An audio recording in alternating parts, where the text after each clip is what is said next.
How strong are the fines for this kind of thing? Well, that comes down to how quick we are to respond. If you notify us right away and we take over communications right away, we're able to almost eliminate the fines to zero.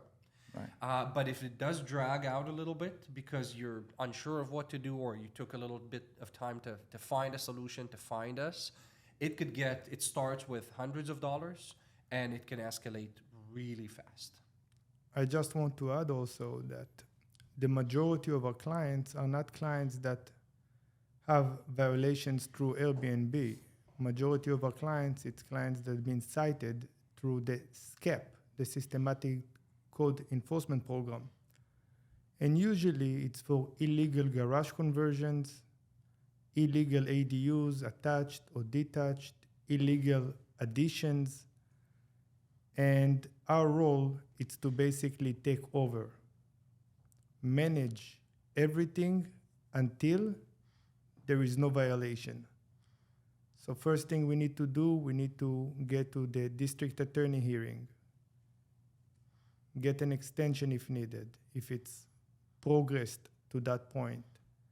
If it's in the early stages that they just got a notice, we're handling it from the beginning, basically dealing with all of the red tapes, all of the paperwork, all of the bureaucracies that involve in getting the permit. Our architects, engineers, Title 24 surveyors gonna get on it as fast as possible to get the permit. Then we're gonna deal directly with the Department of Building and Safety, making sure that everything getting fixed up to code, pass the final inspection, go back to the housing department, get the clearance, and everybody happy. So our company is not only helping on building ADUs, we also specialize in legalization of ADUs, conversions, room additions in single and multi-unit homes. By the way, Danny brought up a point that I'd like to just expand a little bit on. He mentioned the district attorney. So to kind of continue on the question you asked, what happens if you ignore a building violation long enough? And that applies for all building violations, SCEP, REAP, LADBS, whoever is citing you. And it doesn't matter if it's a single or multifamily property. You ignore a violation long enough, the city has a right to do a lot of things, starting with escalating the case and notifying the LA County Assessor's Office. What the LA County Assessor Office does is puts a note on the property profile saying it is substandard. It has unpermitted construction. Automatically, your mortgage, your lien holder, gets notified as well. And they could do all kinds of things as well. They can come and say, hey, your property is a substandard. We want you to pay off the mortgage right now. We're not willing to carry a debt on this property. Wow. Yes. And if you don't, they will just take the property? they can take the property, they can foreclose on the property, they can bring in their own people to bring it up to code and charge you an arm and a leg Whatever for it it. is. Okay. Yes.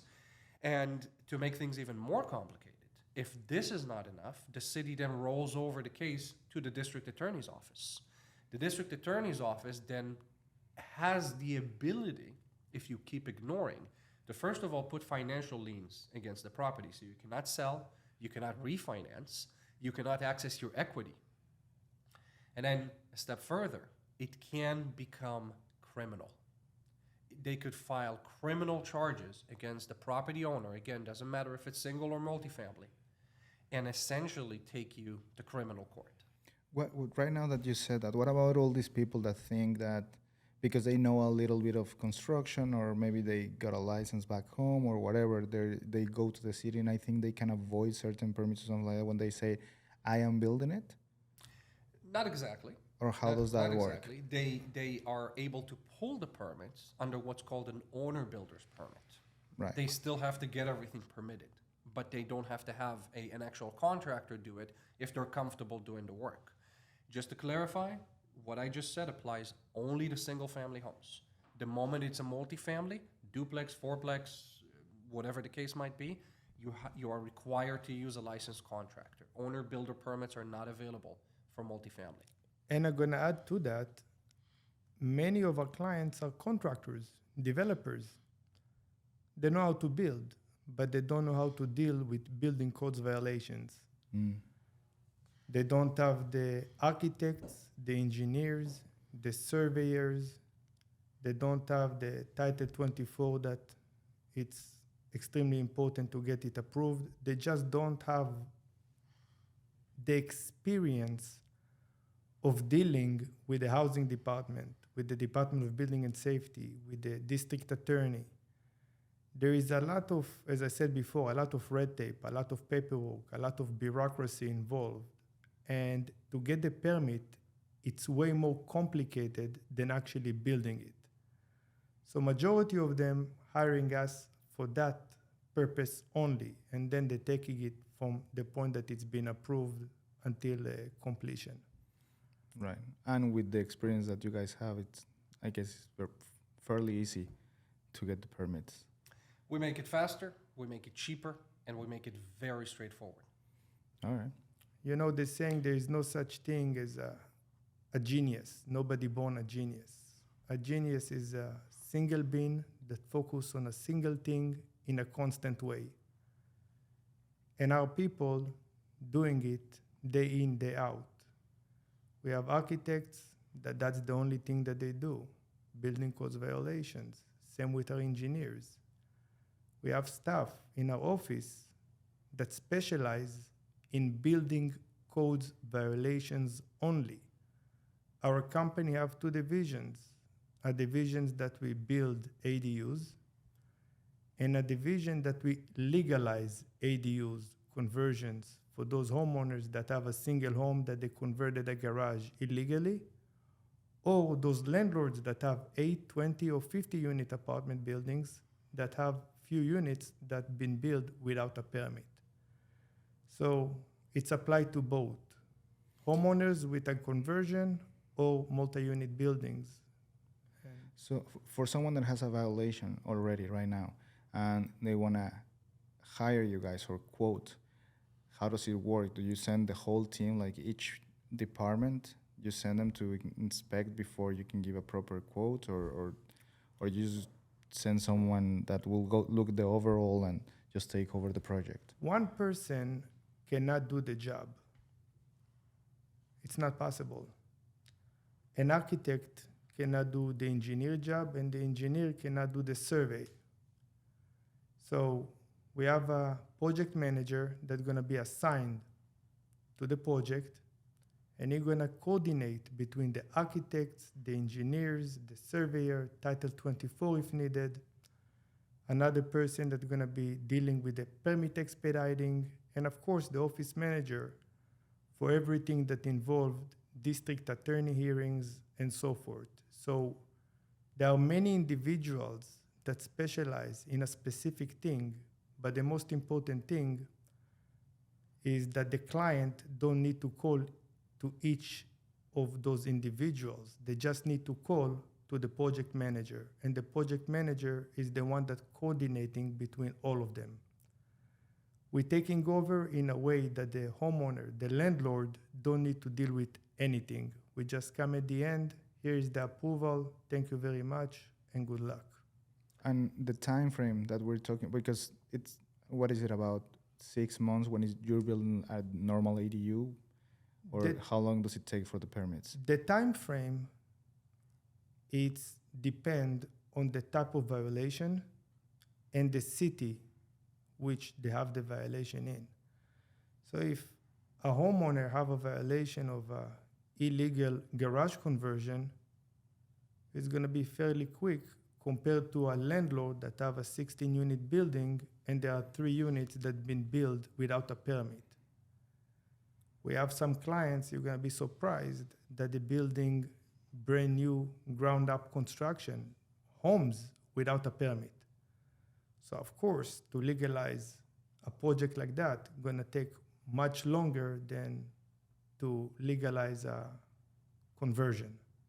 Is it always possible, or there's a point, a breaking point where you will say sorry, but what you've done, it just, they're not gonna let you. It's do it. happened. It's happened because when you're building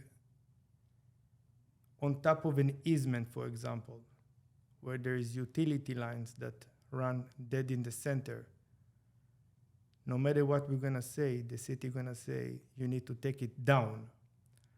So there are certain violations that we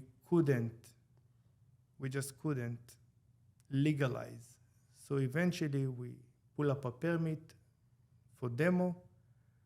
We provided them with the ultimate architectural plans to maximize the size on the space that they have to get as much as possible unit built on that lot in order for them to maximize the potential of the property. If the goal is to have a single home as big as possible to rent it to one tenant, that's what we're gonna do. If they want to get as many units as possible of studios or one bedrooms, that's what we're gonna do.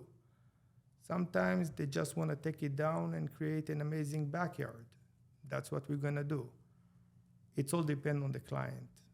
Whatever the client need, that's what we do. But the most important thing is to do it in the most efficient way.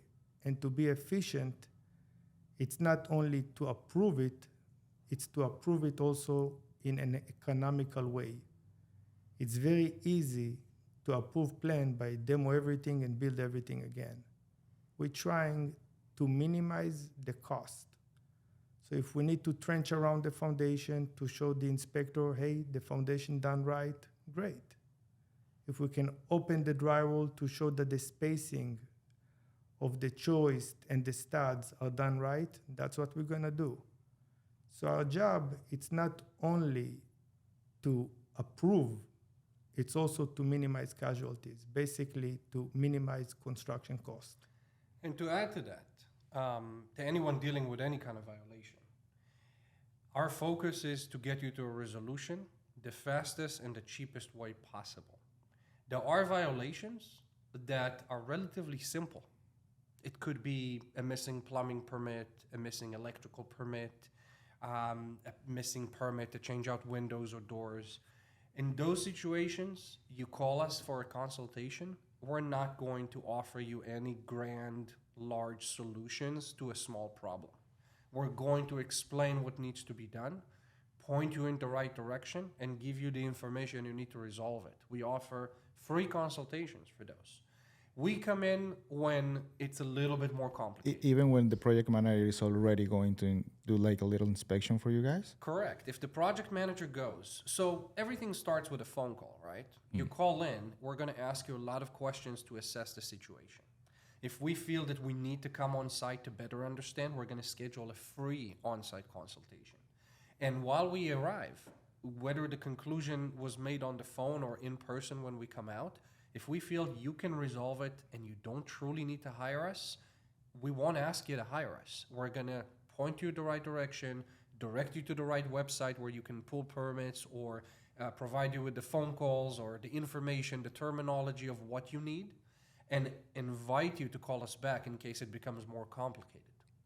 But our goal is truly, again, to point you in the right direction and make it as economical as possible.